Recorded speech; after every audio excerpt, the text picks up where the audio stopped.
I'm gonna quote tweet it, Dan. Dude. Hashtag engagement. We're live. We're back. Well, sort of. We got Bru's voice. What? Hark? What do I hear? Hark the herald angels sing.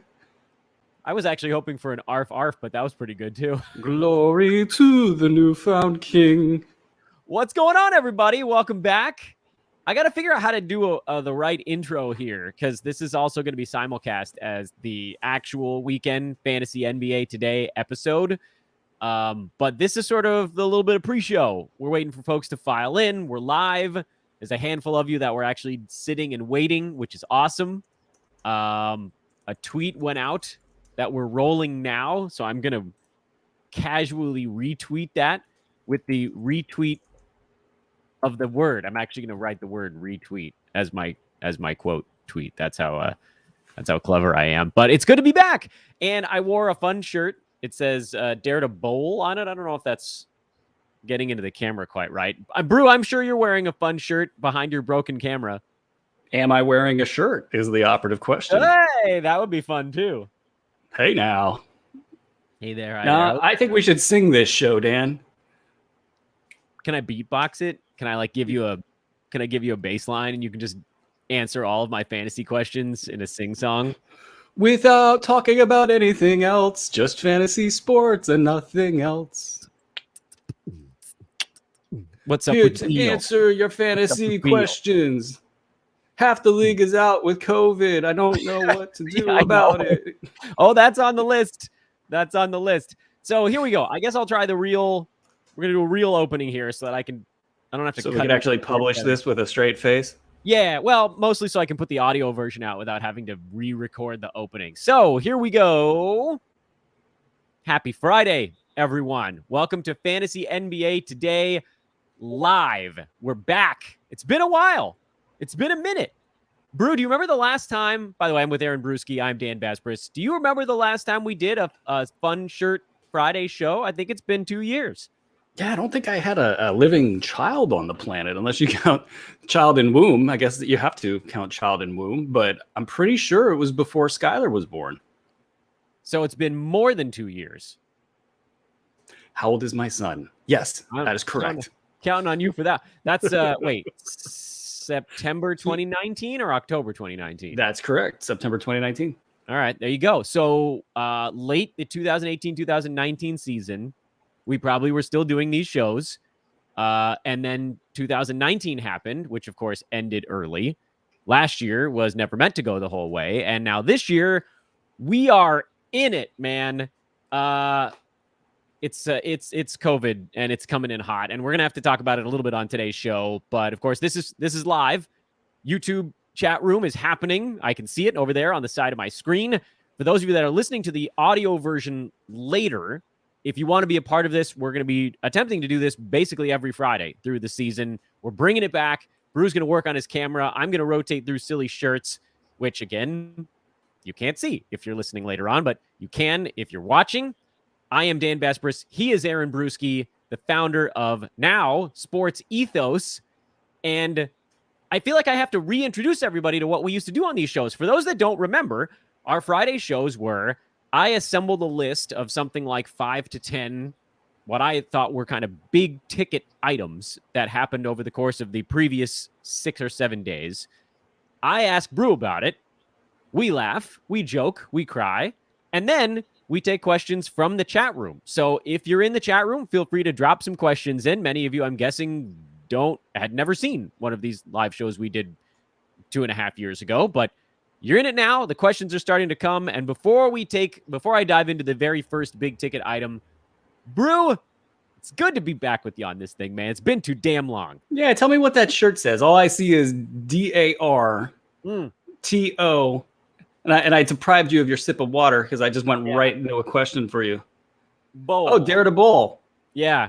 What kind of bowl? Somebody gave me this shirt in high school, and it was colossal on me then. And now it actually fits, which means I don't know. It's probably not great. I'm not. What's going on over there? You packing on the pounds? Well, I don't know. I mean, So you've seen what my lunches are often like. They're not. I don't see, but I hear through the grapevine, it's a lot of corn dogs. Yeah. Actually, what's really funny is I hadn't had them in a really long time. And then a couple days ago, I was at the market and I was like, you know what? Brew always makes fun of me for having corn dogs for lunch. I'm going to get them again. So I had corn dogs yesterday. I literally had them yesterday. I'm glad that I'm having that influence on your diet. Yeah. And they were delicious. Damn it. I had a cookie afterwards too. So most of the big stories this week are around teams missing half of their players. I don't want to start with those because, frankly, I'm depressed about the whole thing. It feels very much like I am Bill Murray and I'm letting the groundhog drive the car. And I know everybody knows the scene I'm talking about where he just yells, hey, don't drive angry. I got news for you, Dan. Anybody under 35 has no idea what you're talking about. Oh, so you mean if I yelled Ned Ryerson on this show, nobody would know? Nope. That's unfortunate. Not a clue. So tell me about, I'm just going to launch into somebody here. Tell me what's going on. Let's start in your backyard. Sacramento, De'Aaron Fox out, Alex Len out, Alvin Gentry out. And it sounds like more, right, have come already starting to. Terrence Davis, he was the initial one. Bodies down. What does it mean for the Kings? Is this an opportunity to go with other guys that maybe they wanted to use all along? Could anybody lose a starting job in all of this mayhem? Is there anything you're doing on the fantasy side? Maybe even most importantly, Davion Mitchell et al. Or is this just let it mellow for a little bit? How do you play this in Sacramento?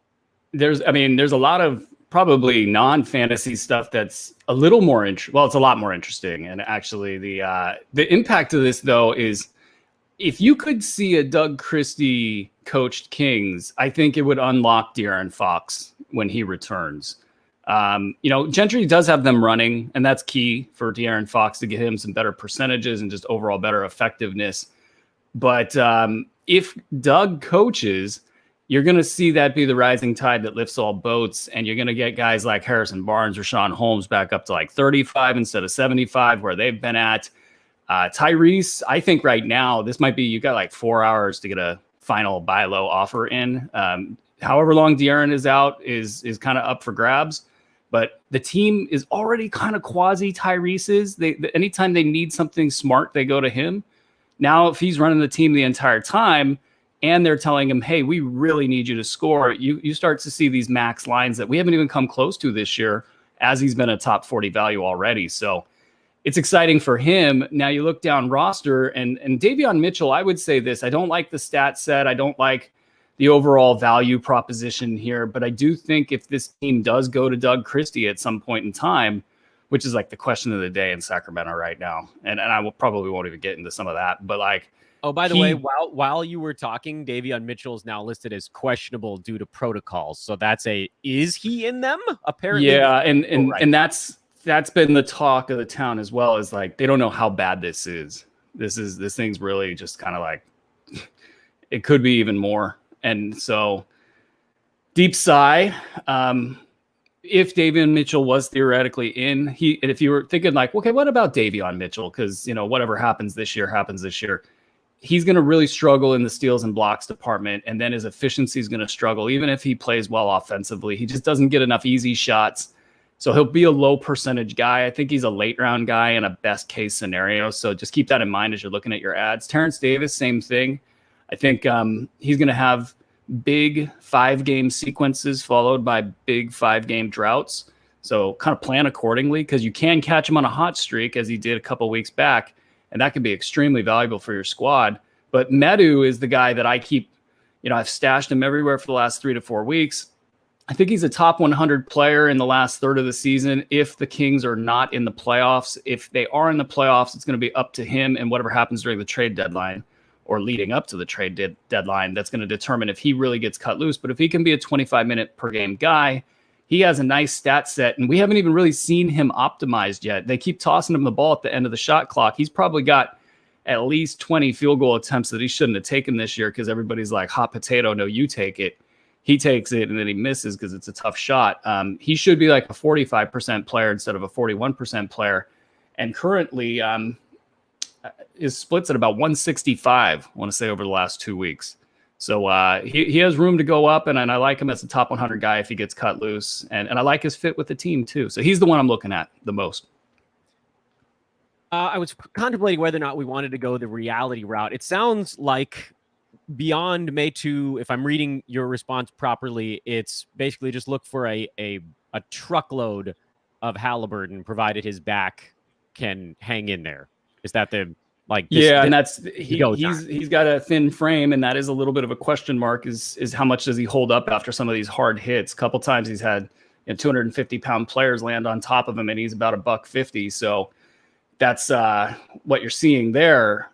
The thing with Doug Christie, though, is going to be the bellwether for this team. If they go back to Alvin Gentry, there's a very good chance, especially if it happens before the trade deadline, that these guys go back to their kind of pouty, not trying, waiting for the next shoe to drop ways. When they got Doug coming in, they feel like they have a shot in the arm, and then that again is the rising tide to lift all boats. So that's what I'm keying on in a reality sense, which would then hit the fantasy sense.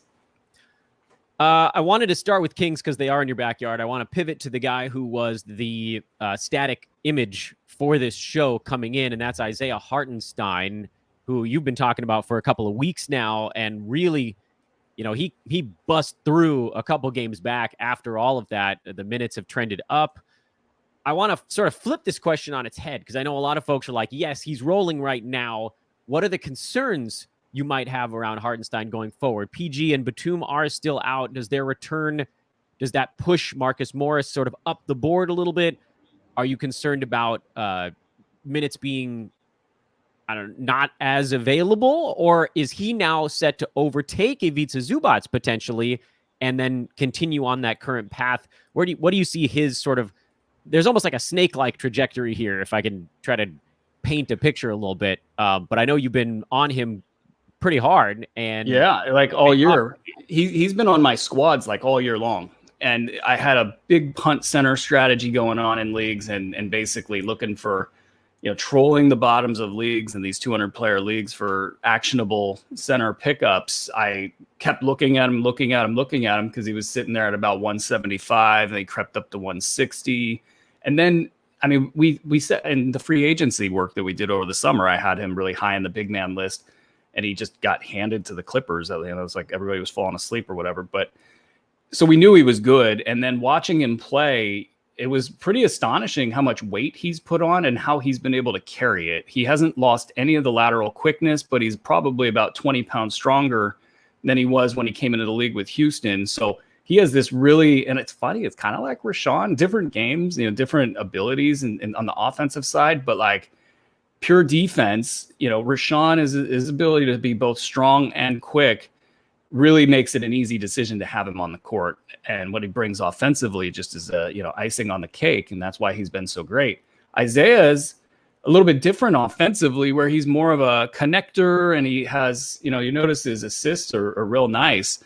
I don't think that goes away with him, regardless of where he plays or who he plays with. Just a lot of dribble handoff, sets good, strong, sturdy screens, can finish around the rim, and basically, the steals and blocks, they're pretty high right now for this most recent sample, but they're all sustainable. He's going to be a guy, if he steps into additional minutes, there's not going to be a question of whether he can handle it against top tier competition, degradation of production. I'm not worried about any of that stuff other than the normal, guy can't go do his per minute stuff all the way up to 36, of course, but he is better than Ivica Zubac. I'll just say it right now. And I like Zubac. I think he's a quality player, does a lot of good things, but he doesn't have the snap at the end of the fastball or whatever. He just doesn't have that final kick that Isaiah has. And that's why you're seeing Isaiah get more minutes. And it makes sense you play him with the second unit because he's comfortable there. That unit could use the help. And it's really just going to be Isaiah's going to keep climbing into that workload, and you're going to see it shift. You might see it ultimately go 24 and 24. They'll probably debate this throughout the year. And at some point in time toward the end of the year, you might see that switch where he becomes a starter and Zubac becomes the backup. And at that point, you're looking at extreme upside. That's why I sent that message in Discord under our premium channel a week ago. And again, we've been talking about it for weeks. I just figured out how to use Discord the other day. So sorry, yes, guys. Welcome. Yeah, I know. I don't know. I don't know what I'm Fine. doing. We just made it. It's a Groundhog Day reference. We're aging. We're aging. I like do programming, in my spare time or whatever. I can't figure out Discord, whatever. You do this all the time, Dan. You'll tell me something's over your head, and I'm like, that's not over your head. But no, it just feels it. I mean, every year you get a little older, so every year you're like, nah, no. Like, there's not. Yeah, I don't want to do that Discord thing. Yeah. But I got into Discord and I told everybody, I was like, stop, run, don't walk, go get him now. And then he had his big game after that. But it's like, you got to go do this because there's no downside with this. He's not going to be any worse than 150 for the rest of the year on a per game basis. And it's likely that he's not going to be any worse than like 125 here real soon. And then he has the upside to climb up into 75 and even 50. If something happened to Zubac, I have no doubt that he could be a top 50 fantasy guy. Of course, that's an if and a but it's when you have that nice floor, you got to take it, especially with a talented player. Let's stay west, head to the Pacific Northwest. Portland, injuries, chemistry stuff. We've seen some shifts. We know CJ McCollum is out with pneumothorax, which, by the way, I do want to mention, I immediately threw that into a group chat with my wife and some of her doctor friends, and they assured me that he's probably going to be fine, and also that this could be anywhere from like 2 weeks to 3 months, although the 2 times that it happened in NBA history, or at least that we have documented before this, players were back in about 7 games. So it might not be as extended an absence as folks were planning for. But pushing McCollum aside for a minute, because that's an actual injury, a lot of the other stuff in Portland is either a chronic injury that Dame is dealing with right now, or just like general weirdness that folks aren't getting along, and there's effort stuff. Chauncey Billups has called his team out a couple of times already. The latest move was flipping Larry Nance and Rob Covington, and personally, I'm pretty happy about it because in one of our early season lists, the guy I picked was Larry Nance, and he looked like he wasn't going to get an opportunity. It just sort of took 2 months. What do you do with Portland right now? Because I'm excited about Nance. Am I too excited? Am I not excited enough? Is it going to change again in 1 week? I got Larry Nance everywhere, and it's not happened yet. And I've even seen Larry Nance play pretty poorly for Larry Nance standards. But this is, I especially as a Kings, reporter for so many years, and now just I'm, there in my backyard. It's easy to see when a box score reflects a sick team, and that's basically what you're seeing here. I do think getting Olshey out of the room helped them a lot. I think there's probably some belief in the new guy. There's the coaching issue is funny because like Dame came out and Dame's just a real leader. So he's going to say, all right, everybody's talking about the coach. Everybody's talking about how I'm not happy. So I'm just going to come out and squash it. Like, okay, good for you. Is Dame might be the best. He could be the best. It's very close. And, that's shout out Oakland. That's what happens, when you come from a place that's real. But that's really like only taking them so far because I do believe that Chauncey Billups is in over his head right now. Like he didn't take the proper steps to get to the job. He's also, and again, and I also want to say, you don't have to have coached to jump into a head coaching position, but you have to be extremely dynamic to do it. If you're going to skip all those steps, like Steve Nash, I think Doug Christie could do it. Who else did it? Steve Kerr, I believe, did it. Yeah. Popovich did it. There's probably a couple examples I'm forgetting there, but he's basically trying to establish culture. Those guys don't want to do it his way. And they all kind of read the writing on the wall, and CJ McCollum's injury is extremely interestingly timed. Now, I'm not saying there's anything weird going on there, but he's the swing piece that they would really need to move. So you're getting a glimpse of what life would be like in a future with CJ McCollum gone. Yeah, but not even like if Ben Simmons is there, it'd be a little different. Well, yeah, I mean, oh God. Yeah, I know. I don't get ahead of myself. Guy without a home and gonna probably ruin any team he goes to. There's gonna be some piece that comes back, but I don't think teams are lining up to trade for CJ McCollum. So there might not be an overwhelming return that comes back in a CJ McCollum trade. And I think they're probably in a group of teams, that need to make something happen, that need to think outside of the box, that need to maybe mortgage some future assets, or blow things up and do something different than like what could CJ McCollum get us on the open market and then just plug that in and okay, we'll be fine. No, you're not going to be fine. You have a problem in that Yusuf Nurkic can't defend the pick and roll. That pretty much eliminates you against any high-end playoff team. So there goes your future right there. Nance would be the answer to that if you're going to play him at the 5. But I think they look at Nurk and they go, we can't really, like Nurk's an emotional guy. Like if you were to bench him outright for Nance, you're going to basically create a monster there. He's not going to recover mentally. It would take his, trade value and torpedo it. And they're probably looking at how can we move all of these bigger names for something that's going to be, transformational, even if it's a step back, even if it's a franchise reset. So fantasy wise, looking ahead at this team, I think I got Lillard at probably a projected 25 and 8 cat going forward. He's around 35 right now. The abdominal thing's bad because if you go hard, you're just going to make it worse. And so he probably still goes hard, but I have seen him pass up a lot of drives to the lane. And teams are now just selling out on the outside shot and daring him to do something, a little bit creative off the dribble, and he doesn't really want to do it. So he's probably holding back even subconsciously if it's not conscious. And it's gumming up the offense because you don't have a dynamic creator there to get these other guys shots that really do need the assistance. Downstream, Anthony Simons, I think he's got a top 100 upside. So that's not a great number for a guy that if he steps into a full-time role, that's what I'm talking, full-time role, top 100. Nasir Little is the one that's intriguing to me, but not that intriguing. I think he's probably 125 upside, 100, but can get there a little bit easier than Simons. Nance is the huge question mark, though. He needs to get more involved in the offense, and then he needs to be in a better position defensively to get those stats that we all love. He has top 50 upside if everything goes right, but he's been putting up duds in 29, 30 minutes per game. And I just think it's the general malaise that's surrounding this team. They're about a half step slow on everything, just waiting for the shoe to drop. Yeah, it's hard when, his whole existence, Nance, I'm talking about now, is built on going so hard all the time, rebounding, passing lanes. I think he led the league in deflections last year. If he didn't lead it, he was top 3. And those things, they'll be there somehow, but it does feel like because of the mismatched pieces, because there is that malaise you're talking about. I think you call them a sick team, which there are a handful of them in the NBA right now. That's the piece that needs to click. But man, like you said, he is top 50 upside and he's getting starters minutes all of a sudden. It's hard not to get pretty excited about that. What are you doing with Rob Covington, if anything?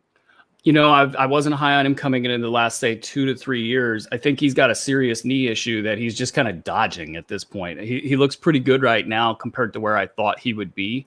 But you're just seeing the degradation of statistics for him play out. Offensively, he's just non-existent. And, it's really hard to justify playing a guy who's known as a defensive guy when he's not really able to contain anybody off the dribble. He's morphing into PJ Tucker territory where he's more of a power forward center at this point in his career. And it's a great thing to move him to the bench. I think he can actually be better off of the bench and get closer to the hoop, play more backup power forward minutes. They could do some interesting things with him at center in the small lineup against bad teams. And that could resuscitate his value. He's 80 on the year in 8 cat.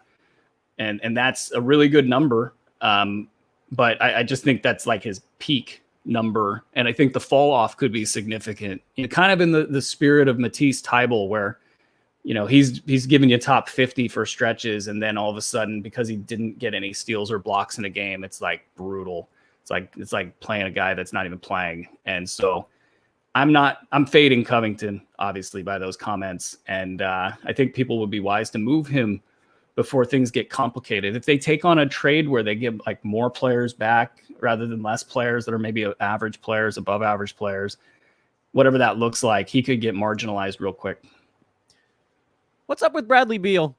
I don't have a deep dive on that one. What the hell's going on with this dude? I got to watch him. That'll correct itself. I think, that they started playing really well. and you had the guys that they traded for that came out and they had stuff to prove and they went and they did it. And Beal was able to benefit off that in the win-loss column, but really meshing with those guys and figuring out how is he getting his looks and how is that all working. I think that was a work in progress for him. The problem overall compared to last year and the year before is you were getting full usage and there was an expectation that he was going to score over 30 per game because he had to. Now he doesn't have to do that. So really it's just how are we, integrating him into this overall offense. I had a concern with just the overall kind of like, what's he want and what does the team want? I think there might be even some friction from the stuff beginning of the year with the vaccination stuff. I know the team didn't appreciate him becoming the poster child for that. But then that waned with the winning streak. And I just saw him the other night, and I got to say, he was looking really happy. And that's good to see because everybody's wanted him out of Washington forever. That could turn sour. It could be like the exact same thing that's going on with Dame. And he's kind of handling it a little bit like Dame in that he's not giving a bunch of signals that he wants out. So all of that is good. The one thing that strikes me is Spencer Dinwiddie. He just missed this last game. He's been playing like a guy that needs to take time off.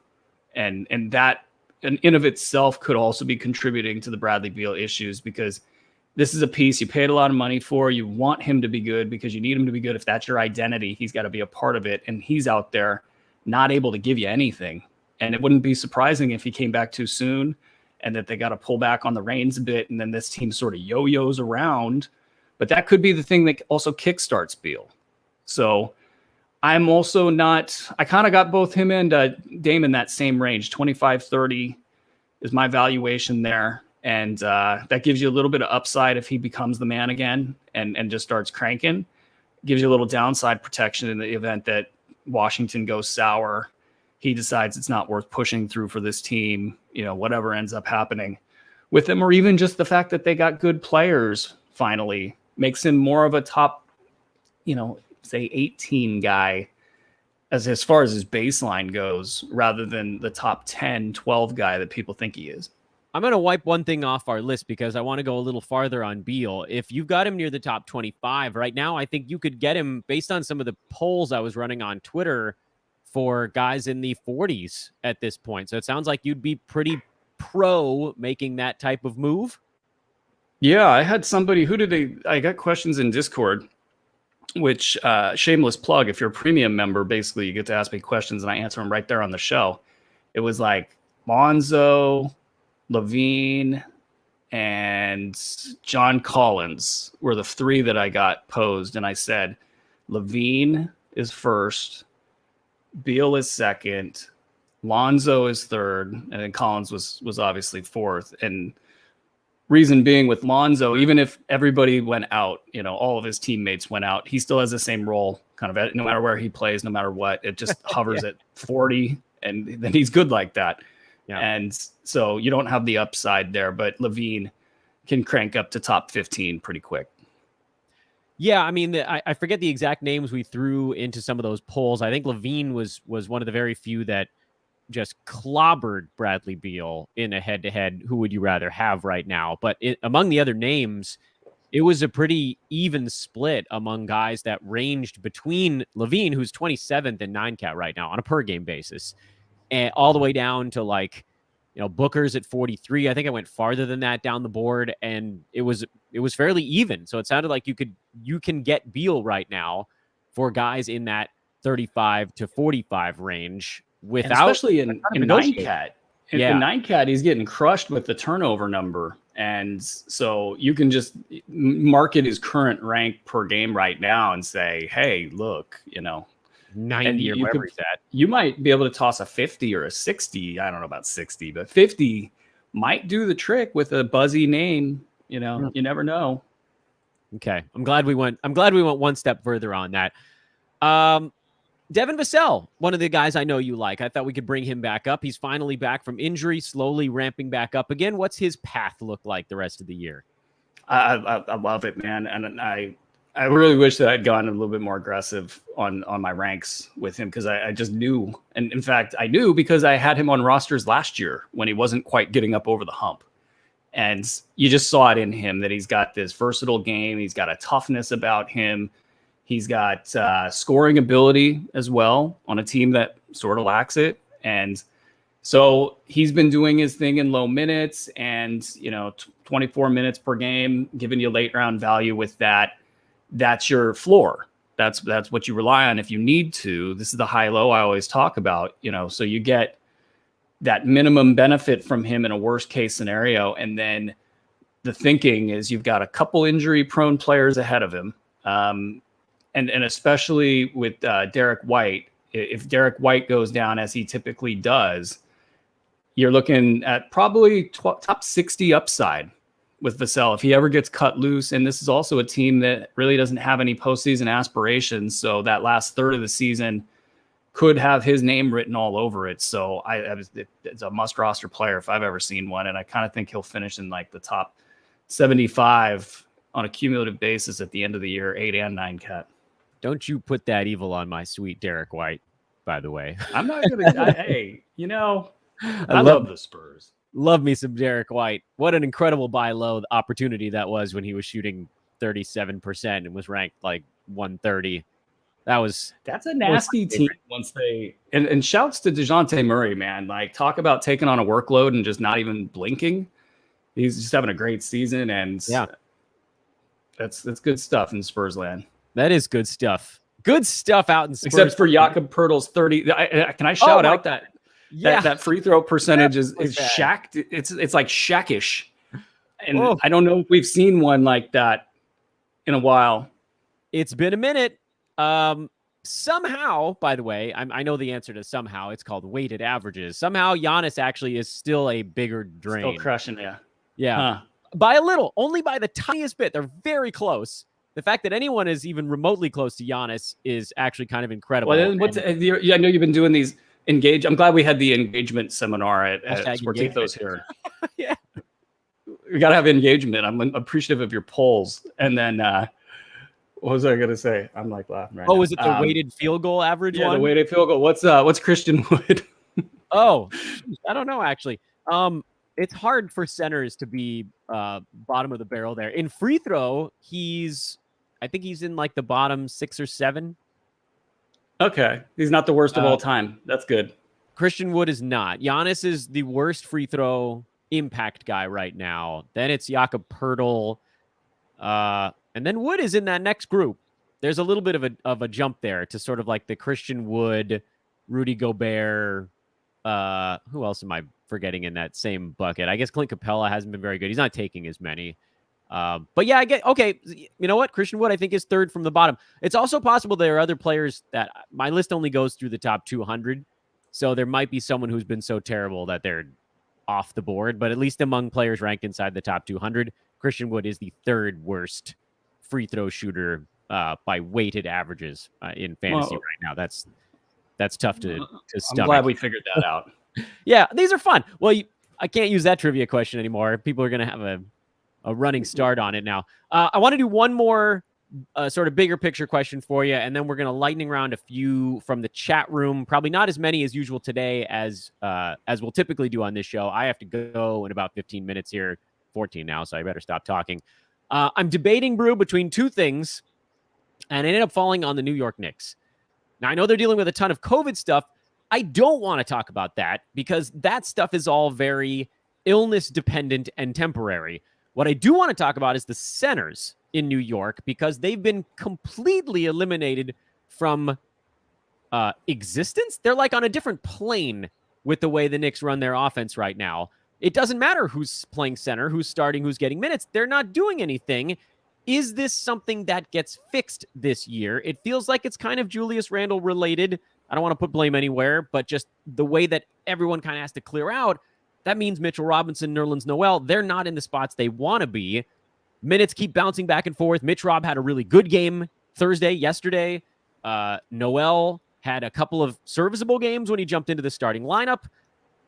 I'm holding on to both to see how this thing plays out, but I know a lot of folks probably can't have that or don't have that luxury. So what would you do if you had limited roster space on your fantasy team? I will be way less diplomatic than you, and I will blame it on Julius Randle. That's fine. I mean, you can get away with that stuff. I can't get away with that stuff. I gotta toe the midline. But that's why I ask you the questions. oh, well, let me free you. It's so great to be able to just blame it on Julius Randle. No, it's because like, look, what's going on out there? If you just keep doing the same thing over and over again, and you're not getting results, I'm sure there's a famous quote about that. Yeah, something. Can't think that off the top of my head. Yeah, it was like Winston Churchill or Einstein or something. I don't know. Like the definition of insanity is doing the same thing over and over and expecting a different result. And yet he did it for however many games they played against the Hawks. It was crazy watching nobody in his circle and nobody within the Knicks could get to him and say, hey, let's watch some film of you just doing the same thing over and over again and getting no results. We'll call it the definition of insanity, and we'll put some music on top of it. It'll be great fun. Yakety sax. Please let the music be yakety sax. Sorry, please continue. Honestly, I don't know if the guy drinks or not, but like, hey, let's go have a couple beers and like, let's watch how bad you played. But I'm obviously facetious right now, but like, this happens so often in the league, and it's wild to me. I think in other sports, like these guys wouldn't ever have this happen because it would be impossible to just completely repeat yourself over and over and over again doing the same thing and get no results. They'd just change, like football. Like if you can't run the ball, eventually you stop running the ball and you start throwing, or you do something else. Or I don't know. I'm sure some football fans are like, haha, my team. Have you seen my team? So yeah, this gunks up the entire offense, and you stop getting things like, okay, you're talking centers, like offensively, they feast off rolls. They feast off of good penetration where help defense slides over and they are there for the offensive board. When guys aren't scoring, you'll notice that they start to rebound more often, that they drift to the paint because they figure they're not going to get the ball. It's really these things that are systemic, tempo-based things that they eat at a team. God, I've watched 10 years of it in Sacramento. It happens every freaking year. So offensively, they're not involved. Their rebound numbers can get hit. And then defensively, if guys are not playing defense because they're not playing well offensively, then you lose that overall integrity, which is when you look at steals and blocks, that's defense, that's defense is cyclical. It's circular. It's 5 players on a team on a string. So if that's doing well, there are more steals and blocks. So Robinson has been up lately. It was Noel a little bit ago.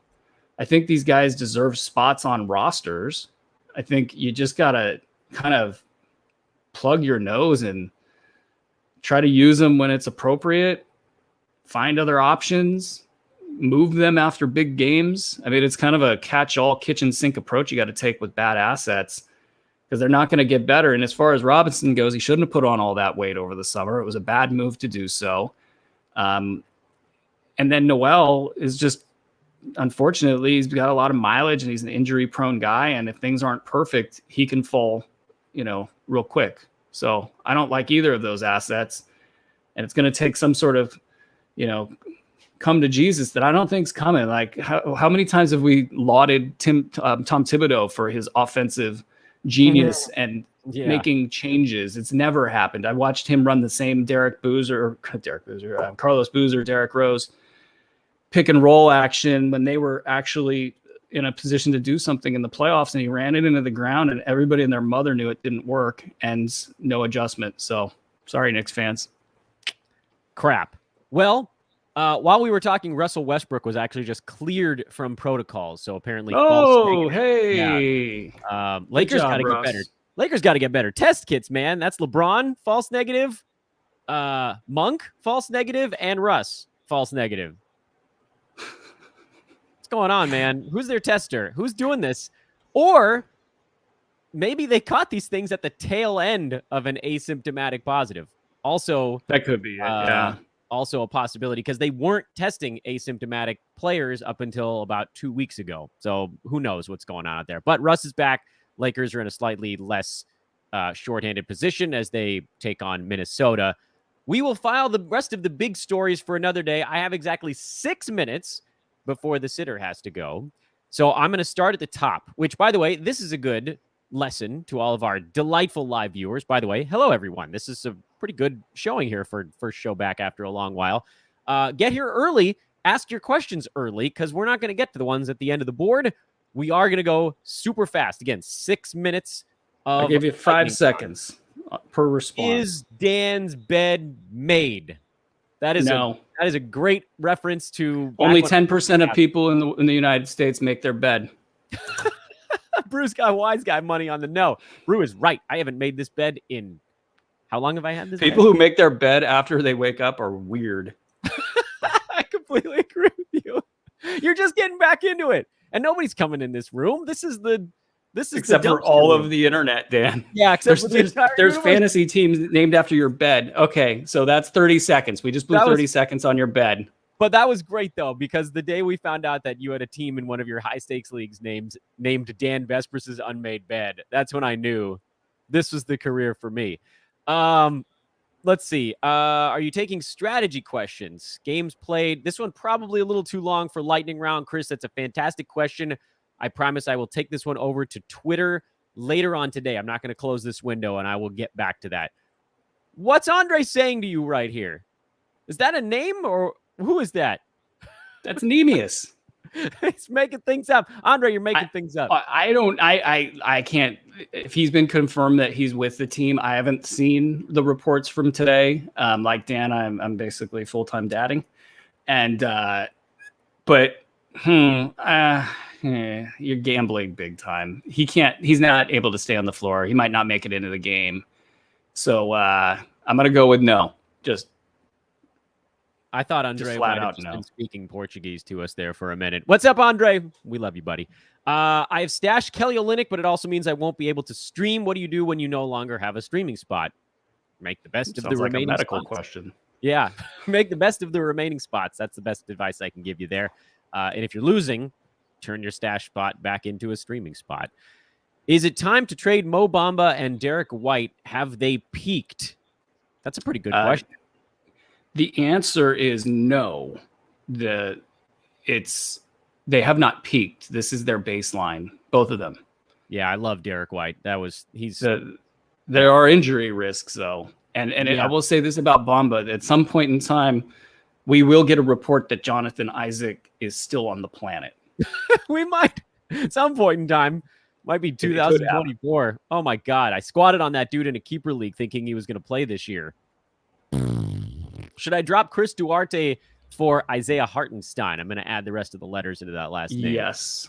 It's gonna look poppy for Duarte, so you might have some buyer's remorse at some point because you'll see Duarte will have 21 and 9 or something. But overall, it's taking him 30 minutes per game to get to 150, and who knows what happens in Indy. And yeah, they want him to look good, and maybe he goes top 100, but Hartenstein's better. This is a callback to our old man movie jokes at the beginning of the show. I just wanted to give it some airtime there. Watch out for that first step. It's a doozy. The NFBK. Oh, this is an interesting one. Can we save this for next week, Brew? Sure. Yeah, that's not one for a lightning round, but I like that question. That's cool. Brew's big money leagues. When he talks to me about them, I get scared and I'm not even in them.